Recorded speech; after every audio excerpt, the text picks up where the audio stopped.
Hello friends, आज मैं physics classes में आपको एक बहुत ही महत्वपूर्ण टॉपिक है expression for the force between two parallel current carrying wire, दो समांतर धारावाही तारों में बल किस तरह से ज्ञात करेंगे। और ये बहुत ही महत्वपूर्ण टॉपिक है और इसके साथ में एक परिभाषा जुड़ी हुई है, डिफाइंड 1 एम्पियर, यानी कि 1 एम्पियर की परिभाषा।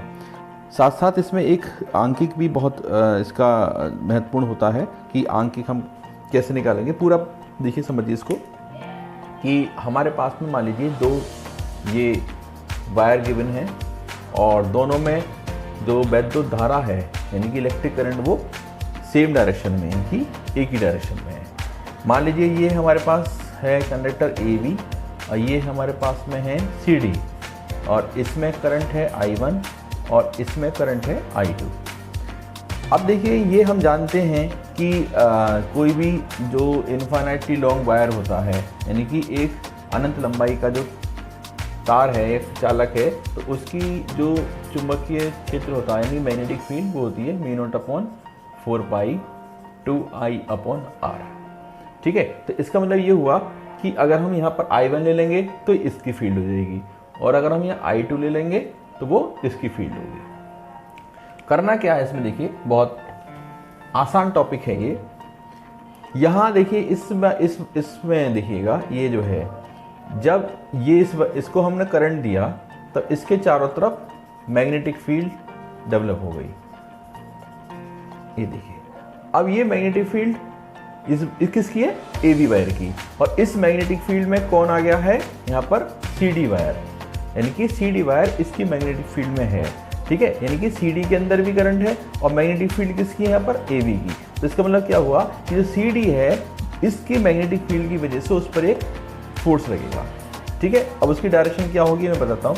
यहाँ पर अगर हम यहाँ देखें, इस पॉइंट पर देखें इसकी मैग्नेटिक फील्ड, देखिए यहाँ पर करंट ये है तो यहाँ होगी इनटू द पेपर और यहाँ होती है आउटवर्ड। ठीक है ना, ये मैं बताऊँगा रूल बाद में। तो यहाँ पर कैसे होगी, तो हमेशा देखिएगा जब करंट ऊपर जा रहा है तो जो ये वाला जो राइट साइड है यहाँ होगी हमारे पास में इनटू द पेपर और यहाँ होगी हमारे पास में आउटवर्ड। तो यहाँ हम देखेंगे कि इसकी कंडक्टर की यहाँ जो फील्ड है वो क्या होगी, इनवर्ड यहाँ पर। इसी तरह से ये वाला जो कंडक्टर है, ये वाला दूसरा वाला यानी कि CD ये वाला कंडक्टर, इसमें I2 करंट है और इसमें कितना हमारे पास में I1। तो इसकी भी इसके चारों तरफ फील्ड होगी। ठीक है, इस तरह से ये, तो ये क्या हुआ कि अब इसकी फील्ड में ये आ गया है, तब यहाँ पर फील्ड क्या होगी, इसकी क्या होगी यहाँ पर, ये आउटवर्ड होगी। ठीक है, कौन सी फील्ड होगी यहाँ पर, आउटवर्ड। किसकी फील्ड है यहाँ पर, ये है यहाँ पर B2 की, सेकेंड वाली की।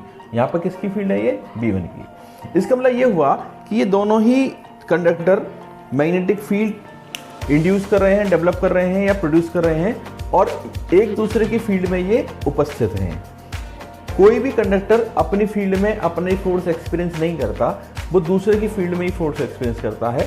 ठीक है, अब यहाँ पर देखेंगे हम तो इस पर CD पर जो फोर्स लगेगा वो इसकी फील्ड का लगेगा और AB पर जो फोर्स लगेगा वो इस कंडक्टर की वजह से फोर्स लगेगा। अब इसको समझते हैं, डायरेक्शन का कंसेप्ट समझते हैं। देखिए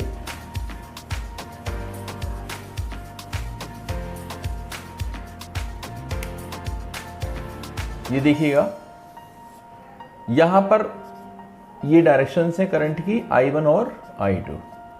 यहां जो फील्ड लग रही थी ये इस कंडक्टर की थी, AB वाले की, इसको माना हमने B1। ठीक है, और यहां पर क्या है हमारे पास में CD, तो यहाँ पर B1 जो आ रही है वो इनटू द पेपर आ रही थी, यहाँ पर जो B2 जो आ रही थी वो क्या आ रही थी, यहाँ आउटवर्ड आ रही थी, यानी कि ऊपर की ओर, ये नीचे की ओर। अब हमारे पास है फ्लेमिंग्स लेफ्ट हैंड रूल है। फ्लेमिंग्स लेफ्ट हैंड रूल में क्या है कि देखिए ये इस तरह से, ये है हमारे पास में फोर्स रिप्रेजेंट करेगी और ये मैग्नेटिक फील्ड को और ये करंट को। अगर मैं यहाँ देखिए इस फिंगर को करंट की तरफ ले जाऊँ और इस फिंगर को इन्वर्ट करूँ तो फोर्स की जो डायरेक्शन आएगी वो किधर जाएगी, इस कंडक्टर की तरफ, यानी कि AB की तरफ। तो इस तरह से यहाँ जो फोर्स लगेगा उसकी डायरेक्शन किधर होगी, इधर। मान लीजिए फोर्स कितना है, ये F2। इसी प्रकार मैं ये फिर Fleming's left hand rule apply करता हूँ यहाँ के लिए। ठीक है, अब फील्ड कहाँ जानी है, ऊपर की ओर। ठीक है, और करंट कहाँ जाना है, ये इधर जाना है। तो हमारे पास इस तरह से जो फोर्स की जो डायरेक्शन आएगी वो किधर आएगी, CD की तरफ। ये है F1।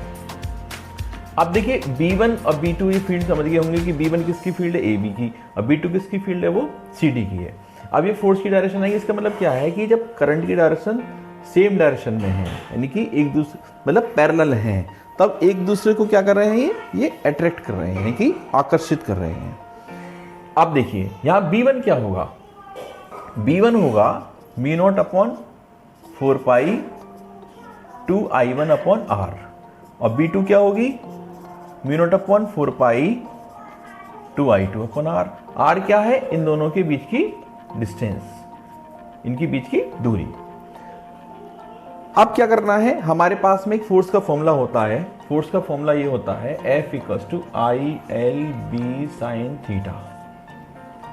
अगर हम यहां पर थीटा परपेंडिकुलर ले लें 90 डिग्री, लेंथ 1 ले लें, तो कितना होगा I इंटू 1 इंटू बी और साइन 90, यानी कि IB ये होगा।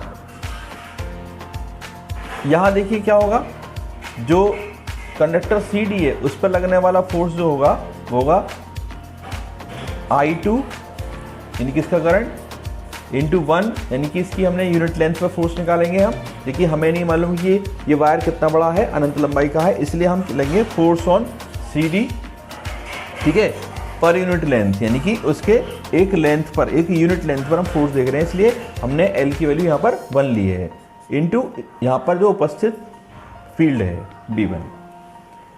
तो I2 mu not upon 4 pi 2 I1 upon R, ये हो गया mu not upon 4 pi 2 I2 upon R।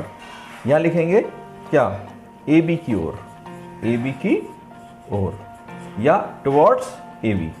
यहाँ ये आया हमारे पास में F2 आया, ठीक है ना।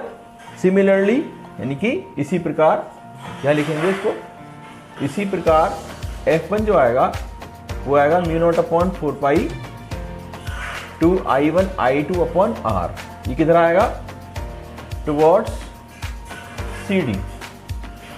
तो क्लियरली कि जब करंट सेम डायरेक्शन में होगा वो एक दूसरे को इक्वल फोर्स से अट्रैक्ट करेंगे, और अगर अपोजिट डायरेक्शन में करंट होगा, मान लीजिए जैसे कि यहां तो ये क्लियर हो गया होगा, डिलीट कर देता हूं।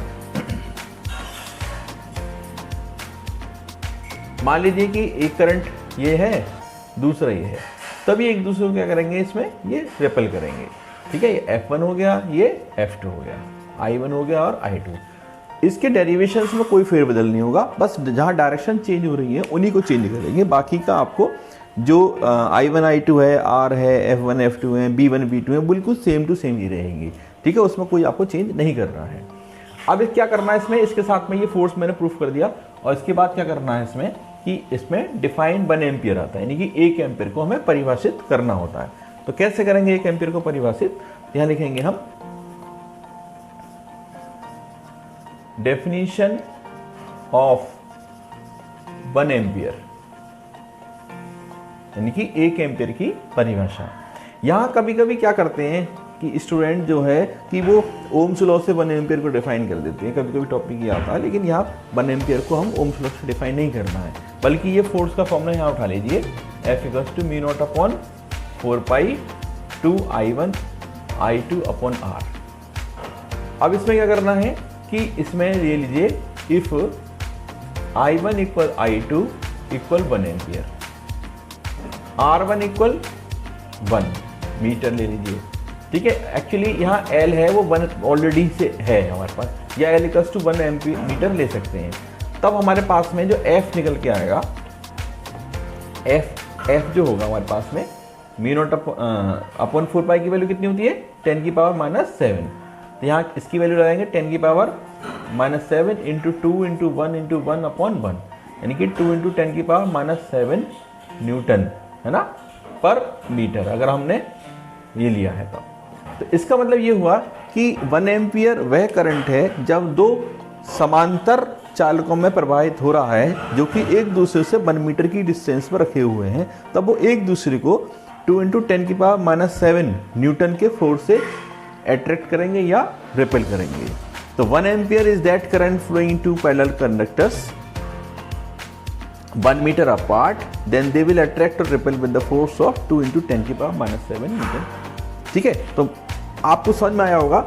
लेकिन अब जब न्यूमेरिकल करेंगे, यहाँ पर एक चीज़ ध्यान रखिएगा, तो न्यूमेरिकल में क्या करना होगा, इसमें न्यूमेरिकल में जो फॉर्मूला हमेशा इसको यूज़ करें वो F = μ0/4π 2I1 I2 upon R into L, ये फॉर्मूला यूज़ करेंगे। वहाँ हमने L1 लिया था, इसलिए जो है आपका वो L वहाँ पर नहीं दिख रहा था आपको, यहाँ है, क्योंकि इस टाइप के न्यूमेरिकल आपको मिल जाएंगे कि एक ये कंडक्टर है और इसके पास में एक ये कंडक्टर है। ठीक है, यहाँ पर एक फ्रेम ये गिवन है और ये देखिए इस तरह के एक न्यूमेरिकल होंगे बुक में। तो ये है हमारे पास में 20 सेंटीमीटर, ये हमारे पास में 10 सेंटीमीटर और ये हमारे पास में 2 सेंटीमीटर यहाँ से यहाँ तक। ठीक है, और यहाँ पर मान लीजिए यहाँ पर है 10 एम्पियर, यहाँ पर भी हमारे पास मान लीजिए 10 एम्पियर करंट है XY। तब हमें फोर्स निकालना होगा, तो बहुत आसान टॉपिक हो जाएगा कि पहले हम इसको इन दोनों के बीच फोर्स देखेंगे, इन दोनों के बीच फोर्स जो होगा वो देखेंगे, यानी कि I1 10 है और I2 भी 10 है और इनके बीच की जो डिस्टेंस कितनी है वो 2 है। तो ये जो करंट की डायरेक्शन है यहाँ पर क्या है वो सेम डायरेक्शन में, इसलिए क्या करेंगे दूसरे को अट्रैक्ट करेंगे, यानी कि F1 निकालेंगे यहाँ पर। ठीक है, F1 आ जाएगा μ0/4π, ये कितना 10, ये कितना 10 और ये कितनी डिस्टेंस 2, तो 2 इंटू 10 की पावर -2 और इंटू इसकी जो लेंथ है वो लेंथ कितनी है 20 सेंटीमीटर। यहाँ देखिए लिखेंगे 20 इंटू 10 की पावर -2। यूनिट का विशेष ध्यान रखना है, अगर आपने यूनिट का ध्यान नहीं रखा तो आपका क्वेश्चन बिल्कुल गलत हो जाएगा। सबसे पहले इन पे आपको सिस्टम में कोई ध्यान रखना पड़ेगा कि हमारी यूनिट जो है किस में गिवन है, CGS में या SI में। इसकी वैल्यू लगा लेंगे, ठीक है, और जो भी आंसर आएगा वो आ जाएगा। यहाँ इसका नेचर क्या होगा, ये अट्रैक्ट करेंगे। इसी तरह से हम F2 निकालेंगे, फोर्स ऑन दिस आर्म, इसको नाम रख लीजिएगा A, B, C और D। अब इस पर निकालेंगे, अब आप देखेंगे कि ये और ये एक दूसरे के क्या है, अपोजिट हैं, तो ये क्या करेंगे, आपस में रिपेल करेंगे। इनका फोर्स क्या होगा, रिपल्शन, और इनका फोर्स क्या था, ये अट्रैक्टिव था। ठीक है, अब यहाँ से जो R काउंट होगी, R जो काउंट होगी 2 + 10 काउंट होगी, तो यहाँ पर हमारे पास में μ0/4π 2I1 I2 into L upon R2, ये फॉर्मूला यूज़ करेंगे इसमें।